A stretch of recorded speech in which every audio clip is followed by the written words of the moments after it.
Let me ask you a question. Have you ever missed a payroll? Now imagine if you missed your company's next payroll. What would your employees do? Quit? Take social media by storm? Threaten to sue? What would happen? As business owners, we're constantly worrying about the cash flow in our businesses to ensure we never miss a payroll. So although you're accountable to your employees for getting them paid on time, your employees are not always accountable to you in meeting their targets. We run into companies all the time where timelines, deliverables, and results are constantly negotiated and then renegotiated. As a result, many of these companies have lackluster results. The problem starts with the business owner. Like most people, they don't like to have confrontations. In many cases, the owners like to rationalize and sugarcoat the reality of the lack of accountability in their business.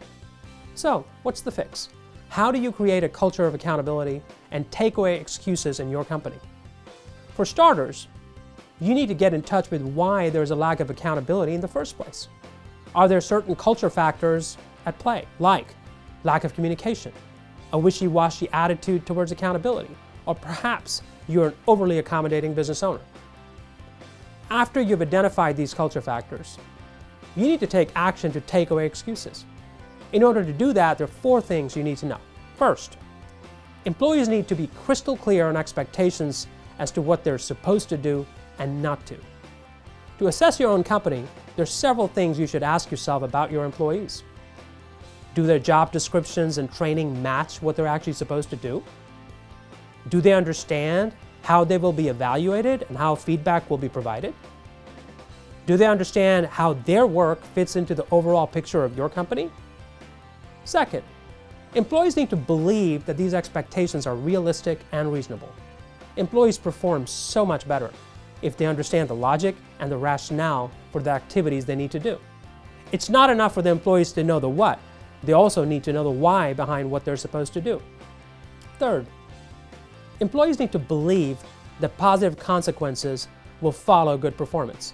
It's critical to show that you treat your top performers differently versus the average performers, and the top performers are rewarded and recognized differently. Fourth, employees need to know that negative consequences will follow bad performance. It is important to treat poor performers differently than the better performers. Even more importantly, you must follow through with the negative consequences versus just threatening them. A culture of accountability requires that every employee be accountable for their actions. This starts with you and goes all the way down to your last employee. RareBrain Capital helps companies like yours improve performance and sell for maximum value. How ready is your company to grow or sell? Come see how you're doing. Get your free score and customized report in just a few minutes at no cost or obligation. Visit rarebrain.com/score.